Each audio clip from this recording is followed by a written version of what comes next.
Hai, masih bersama saya Mr. Z bicara. Tentu saja bicara tentang kebenaran berdasarkan fakta, data, dan realita. Teman-teman, sebelumnya saya mengucapkan selamat ya kepada Paula Verhoeven ya atas perjuangannya untuk memperoleh hak asuh anak. Mengapa saya mengucapkan selamat? Begini teman-teman, saya mencoba mencari tahu apa dasar hakim dalam mengambil keputusan. Apakah dasarnya uraian daripada kata-kata sang pengacara atau salah satu pihak. Ternyata teman-teman, saya usaha untuk mencari bocoran ini, kemudian mengambil kesimpulan. Ya, hakim dalam mengambil keputusan terkait dengan gugatan cerai ataupun apapun masalahnya terkait dengan hukum keluarga, ternyata satu yang tidak bisa dihindari, yaitu haruslah menggunakan kompilasi hukum Islam yang sebagai acuan dalam menentukan putusan hakim. Dan saya membacanya dari salah satu putusan ini. Bahkan putusan ini gugatannya setelah Pak Imbong menggugat.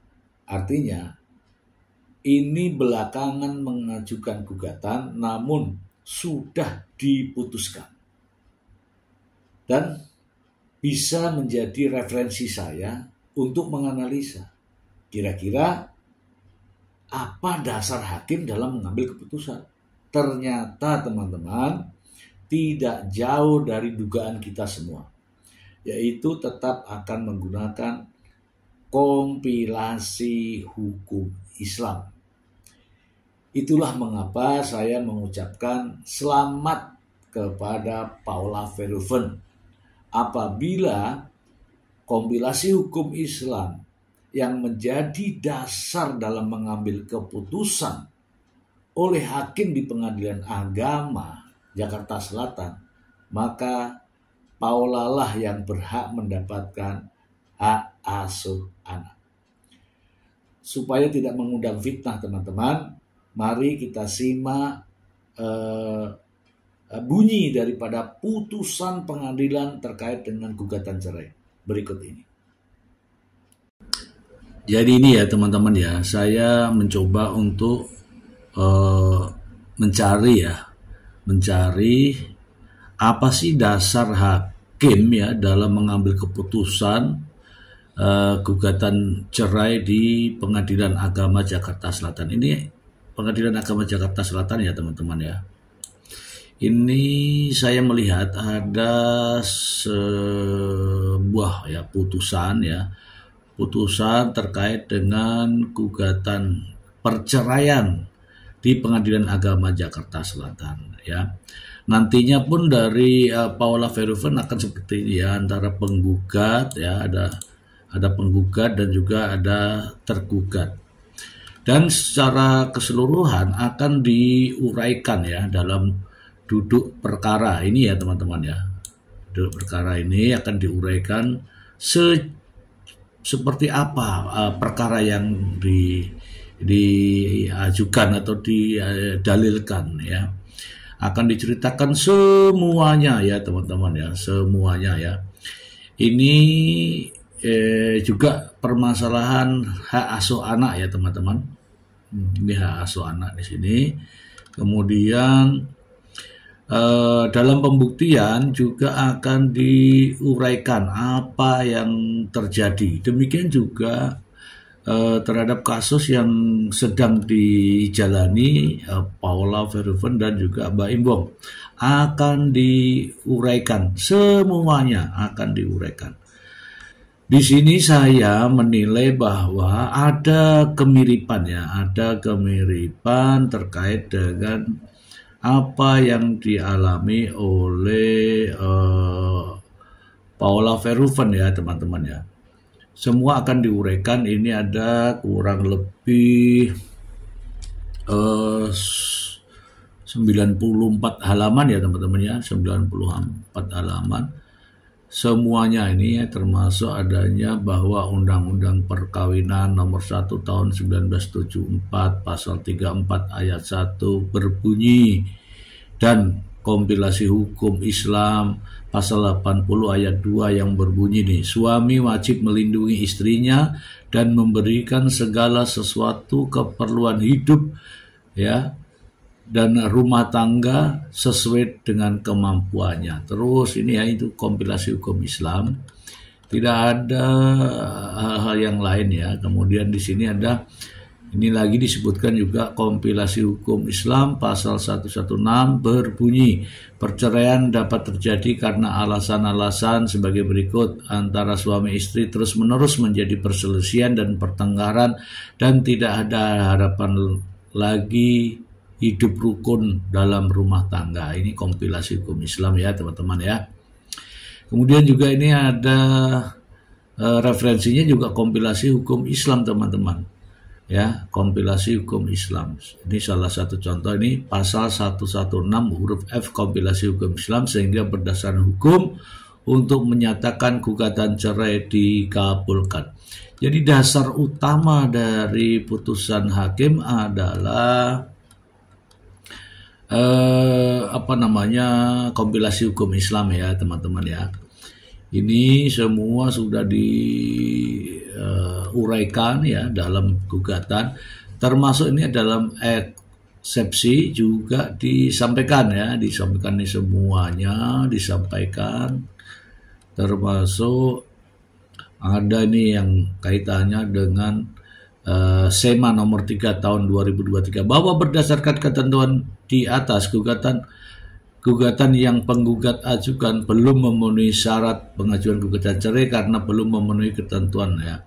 Ini kalau belum memenuhi ketentuan. Dalam perkara pokok juga diuraikan secara keseluruhan ya teman-teman ya, secara keseluruhan.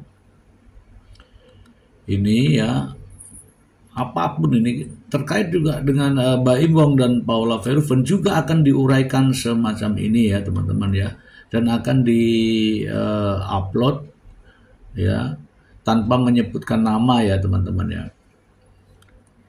Ini saya ambil sebagai referensi teman-teman.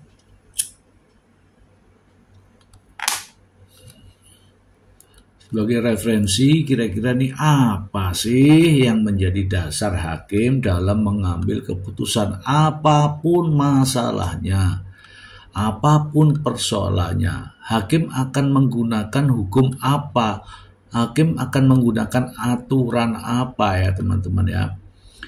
Ini semuanya teman-teman, ini diuraikan dalam perkara pokok.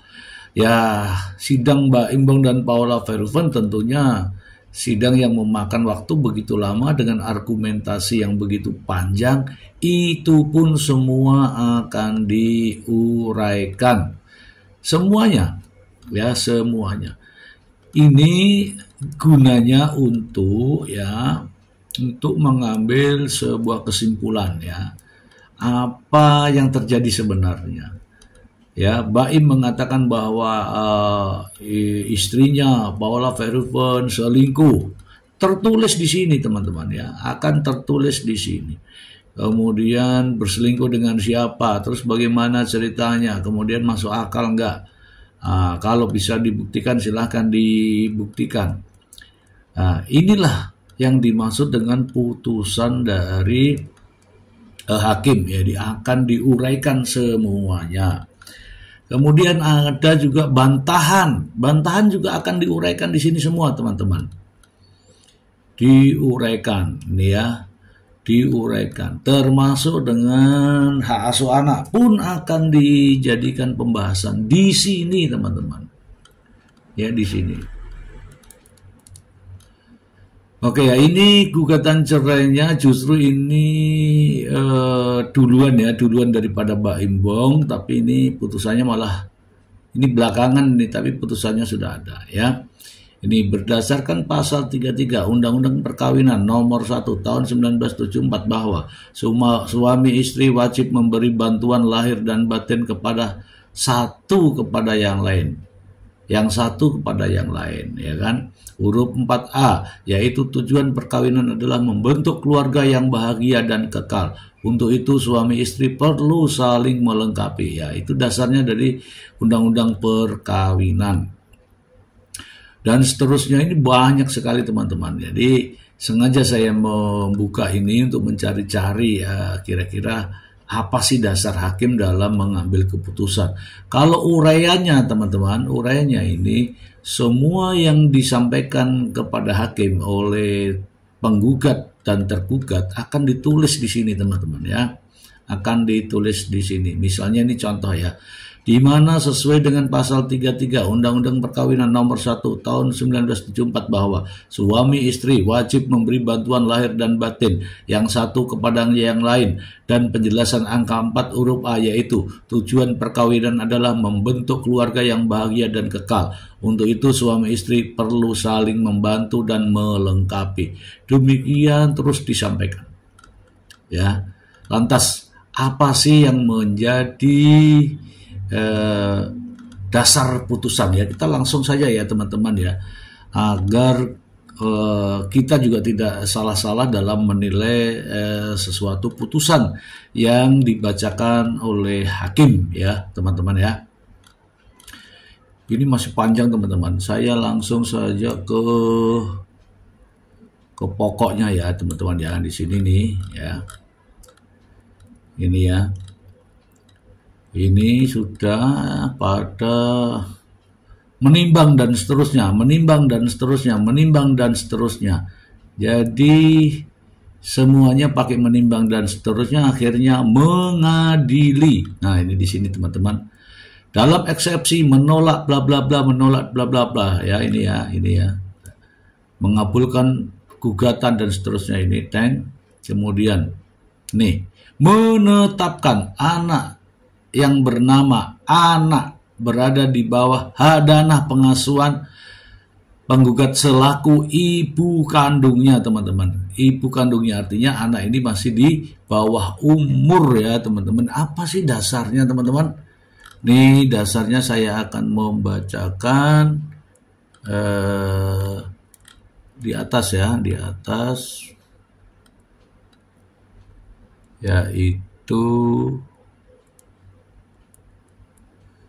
Pasal 89 ayat 1 Undang-Undang nomor 7 tahun 1989 tentang peradilan agama yang telah diubah menjadi Undang-Undang nomor 3 tahun 2006 atas perubahan kedua Undang-Undang nomor 50 tahun 2009 ya.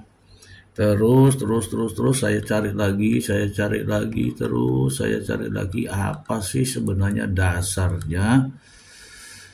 Dasarnya ini teman-teman ternyata mengambil dari ini teman-teman. Teman-teman bisa baca di sini ya. Ini ya dari sini aja. Sebagaimana ketentuan pasal 105 huruf C Kompilasi Hukum Islam nomor 1 tahun 1991 berbunyi dalam hal terjadinya perceraian. Nah, dalam hal terjadinya perceraian. Nah, kalau saya membaca daripada Kompilasi Hukum Islam pasal 105 ini, dalam hal perceraian terhadap anak yang masih di bawah, ini ya, ada titik-titik di sini ya teman-teman ya. Dalam hal perceraian apabila terhadap anak yang masih usia di bawah 12 tahun, hak asuhnya diberikan kepada ibunya ya teman-teman ya, kepada ibunya. Dan C ini biaya pemeliharaan ditanggung oleh ayahnya. Ya ini ya teman-teman ya, ayahnya. Artinya apa? Hakim ini dalam mengambil keputusan mewajibkan kompilasi hukum Islam sebagai dasarnya teman-teman ya. dasarnya, yaitu nih contohnya nih. Hak asuh anak atau di bawah hadana pengasuhan selaku ibunya ini teman-teman ya, ibunya. Inilah ya salah satu contoh terkait dengan putusan hakim ya, putusan hakim tentang gugatan perceraian. Hak asuh anak mengacu pada kompilasi hukum Islam sebagaimana diatur dalam pasal 105. Gitu ya teman-teman ya. Nah teman-teman, saya meyakini bahwa hakim tidak akan jauh-jauh, tidak akan melenceng, tidak akan melanggar aturan dari ketentuan aturan yang sudah ada, yaitu kompilasi hukum Islam. Sehingga keadilan, kebenaran, dan pemberlakuan peraturan terkait dengan kompilasi hukum Islam masih bisa dipertahankan di Indonesia dan akan dijadikan sebagai pedoman para hakim di pengadilan agama di seluruh Indonesia, tidak melenceng dari aturannya. Sekali lagi saya pribadi mengucapkan selamat kepada Paula Verhoeven atas segala upaya perjuangannya untuk mendapatkan hak asuh anak. Demikian, semoga bermanfaat. Terima kasih. Bye.